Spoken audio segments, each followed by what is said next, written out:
Good morning, boys. It's been about a month since I last really uploaded the video, which is crazy to say. I think the last time I was talking about Iron Mouse, but yeah, I almost died. And I kind of wanted to share a nice story about that and why it actually, because this happened like 2 days ago, it actually affected me quite a bit. And I kind of just wanted to talk about it and maybe share some insight on how I felt and what I think is important for you guys to hear. So if you'll indulge me for a little bit and a little story, I want to take you guys through a very, very, very strange day that I had about 2 days ago.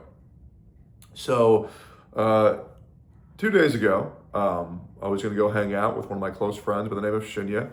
You might know him. He's the guy who was around 460 pounds when I met him, but he's lost about 120 pounds since he met me because I inspired him to do some weight loss, and I'm very happy I was able to do that for a very close friend. But we were going to go do a Riftbound tournament.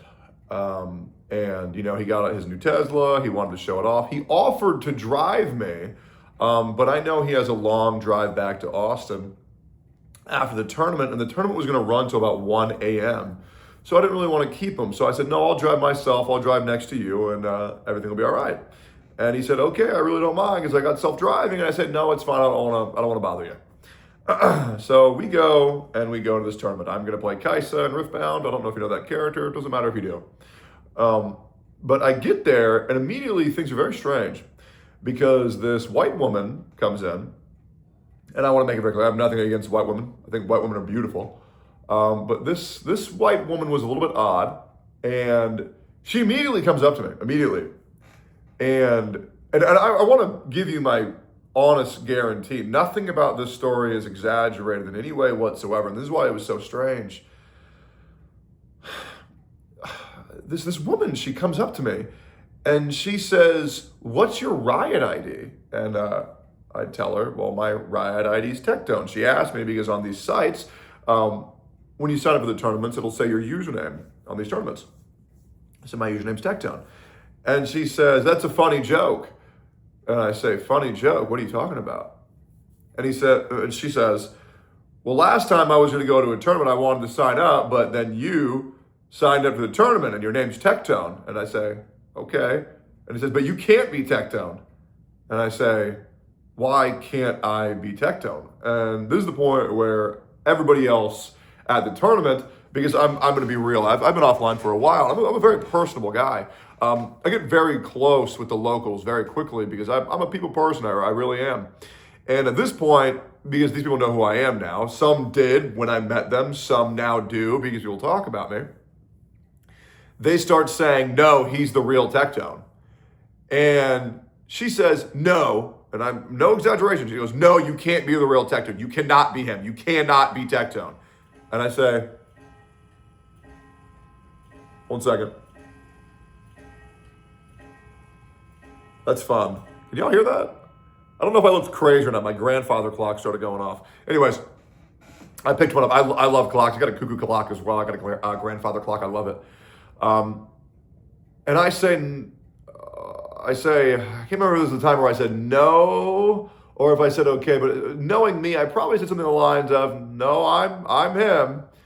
And I probably went to go say something about, is it because I lost weight? But she cut me off again.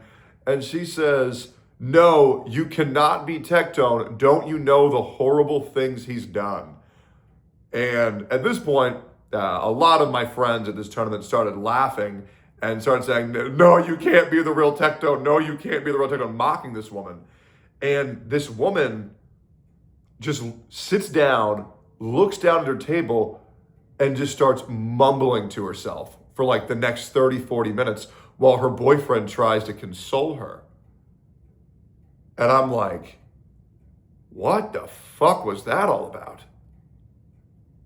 Strange. Meeting someone with Tectone derangement syndrome in real life was very weird. The woman wouldn't make eye contact with me at the tournament anymore. And I got eliminated in round 2. I drew like shit. It was single elim. It is what it is. I get out of there, and Shinya also got eliminated on the second round. We get out of there. He shows me some features in his Tesla, like there's the dog lock feature, which is pretty cool. I'm honestly considering getting a Tesla myself.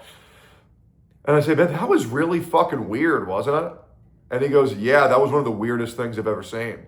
But with Shinya, he always laughs at this shit. So do I. We're laughers. We're gigglers. And he shows me all these like recording features about how he can see things that happen outside the car and this, that, and the other. This adds nothing to the story at all, but Tesla's pretty cool. Elon Musk, can I have one, please?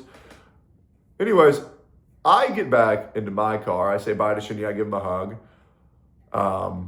And I start driving home. And I call Sophia to tell her about it. And, because it was really bothering me. Like I've never met someone. I've been doing content creation for about 8 years now. Maybe 7, maybe 8, somewhere around there. I don't fucking remember. And I've only had positive interactions with everyone I've ever met, besides this one other guy who was like an ambi-schizo. And then I had to take care of that guy because that shit was fucking strange. But I took care of that dude. I didn't kill him, but I got him removed from the premises because he was being strange as shit. He knew me as well from Steak and Eggs. This happened forever ago.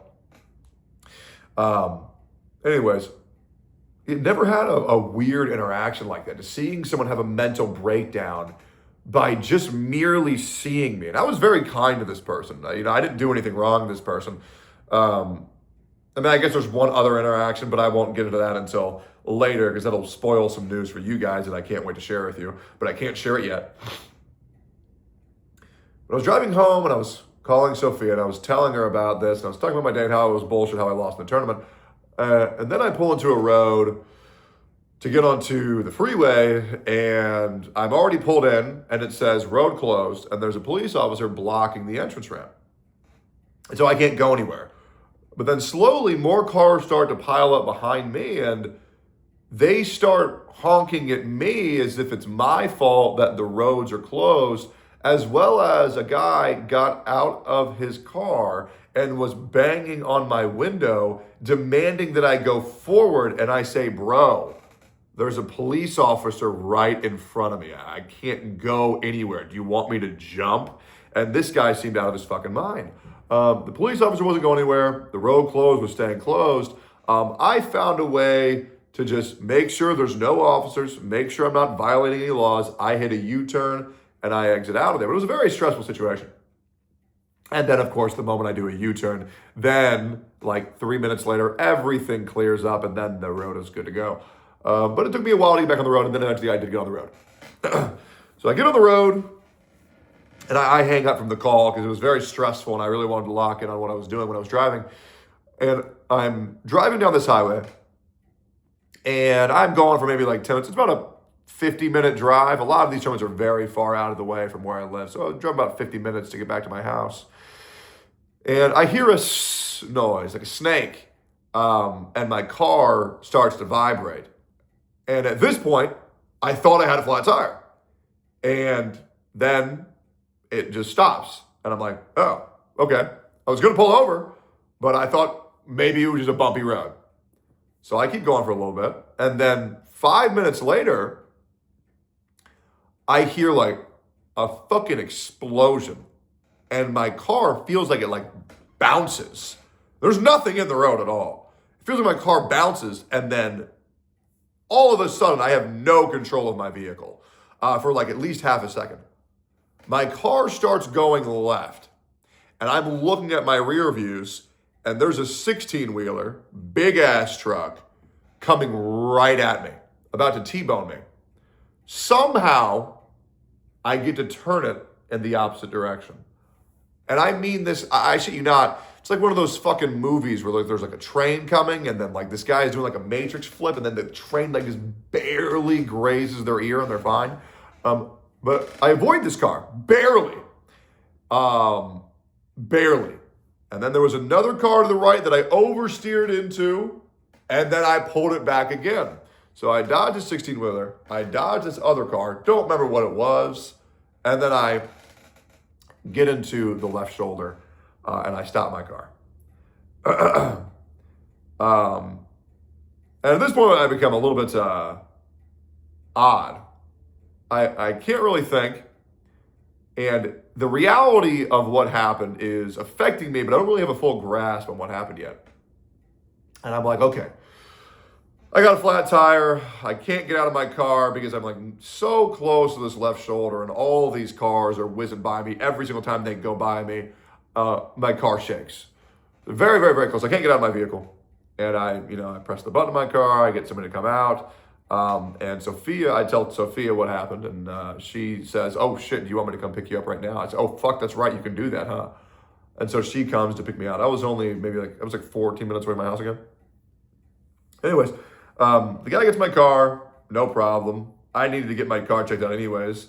I had an appointment the next day to get my car checked out, which is, how apropos is that? And then Sophia picks me up. She takes me home. And I can't stop laughing. Like I'm like very giggly on the way home. But then I get into my house, and I'm pretty bothered by what happened. And I'm not bothered by, oh my God, I almost died. I was bothered by what people would have said if I died, and how the people who I cared about would have seen if I died. And what do I mean by that? What I mean by that is, if I were to have died, and if you check the quote retweets that are still there, or even the comments, because I talked about this on Twitter, there were people genuinely hoping for my death and getting ready to meme on it and laugh about it. And we're still in a muddled area of fog with who I truly am and what I've truly done for a lot of things. And if I were to have died right now, my life would be so unfulfilling, so unrewarding, because I want to make genuine good change on this earth, as well as I do want to have children. I do. But knowing that a lot of the people on the internet would have called me horrific things like a fascist or probably a Nazi, they probably would have called me a white supremacist and a racist, amongst many other things, which I'm sure you guys understand what they probably would have called me, really pissed me the fuck off. Because right now, we're making it a habit of mocking people once they've died. We all saw what they did with Charlie Kirk. Charlie Kirk was a great man. And for his legacy to be besmirched by all of these pathetic fucking people is truly disgusting to me.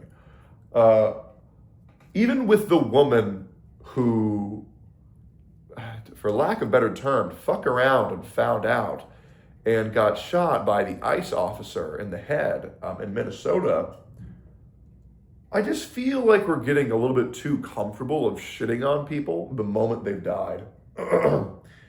I try to abide by respect the dead. I really do. But we as a culture are getting so comfortable with shitting on people the moment they've died. And it's just kind of corny, don't you think? It really is just kind of fucking corny. I don't know. I'm at a period in my life where I greatly want to get back to doing what's important to me, which is content creation. And we're almost there. I've been saying that since October. I've been saying that since October. Tectone, it's fucking January. I'm losing my mind, but it'll all be worth it. It will all be worth it. I miss you guys. But I just think it's a little bit lame how, if I were to have died then, I would just be called a Nazi on the internet. And I'm just like, damn, bro. Y'all remember when those words had meanings? Who isn't a Nazi? Who isn't a racist online? Genuinely. I want you to find any of your favorite content creators and just search them into Google. This is something that opened my eyes. Search any content creator you know into Google and type allegations afterwards. Every single one of them has had them. Even Markiplier. Go into Twitter and type in your favorite content creator and then type words like transphobic or ableist or some other, or Nazi, or some other retarded word that retards call people that they don't understand. Everyone will have one. It's really scary. It truly doesn't matter. And this is the part that I really wanted to talk to you guys about. It really doesn't matter what you've done. It really doesn't matter who you are. Whoever these people pretend you are will be your legacy 9 times out of 10. Truly.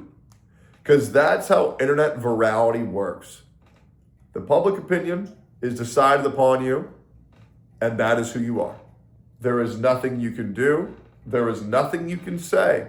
Even if you were to have undoubtable, concrete proof that that is not who you are, they don't care because it's funny to call you that.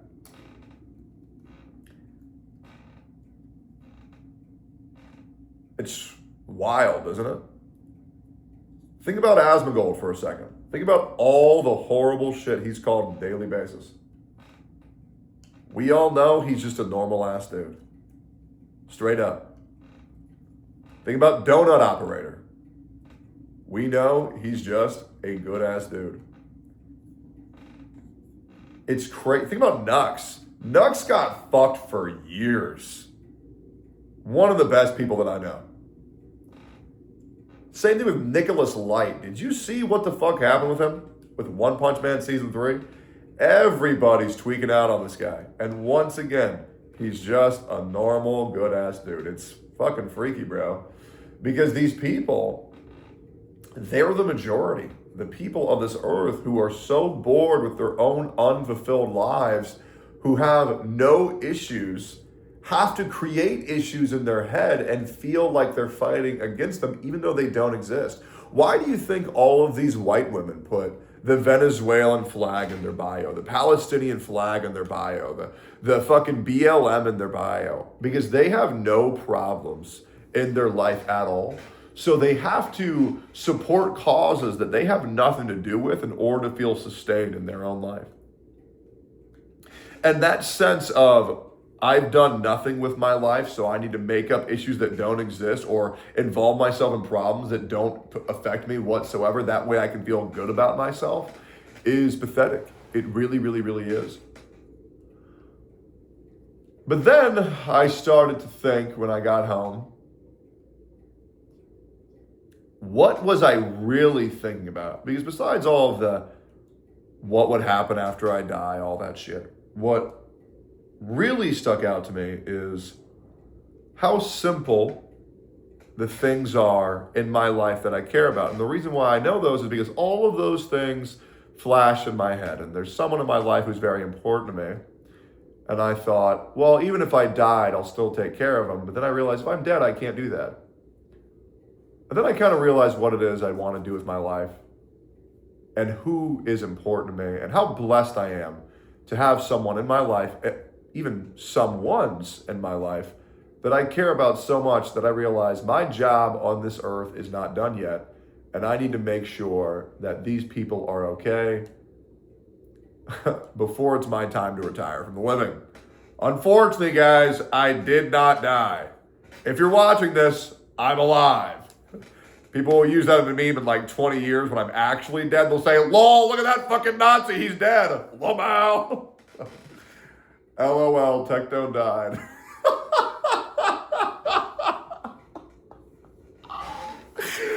I'm sorry. It's like annoying to me, but it's also like low-key funny. Finally, they got that Nazi. Meanwhile, I'm just a dude. Oh well.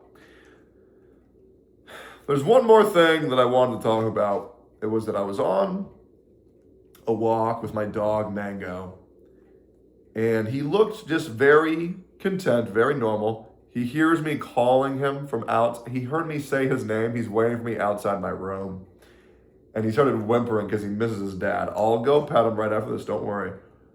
But I was watching him, and I just sometimes just like looking at my dog because he's beautiful.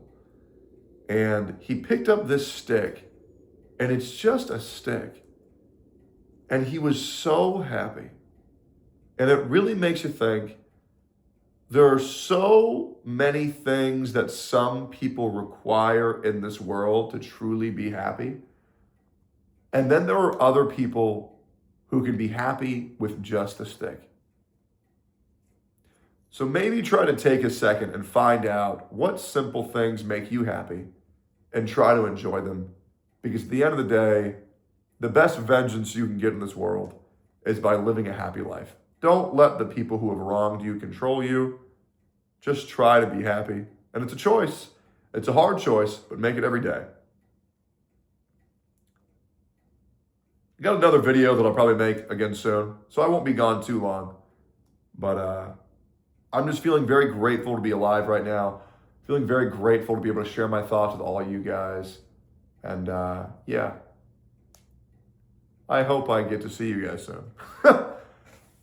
We'll see. Love you guys. Appreciate you. Hope you're doing good. Bye-bye.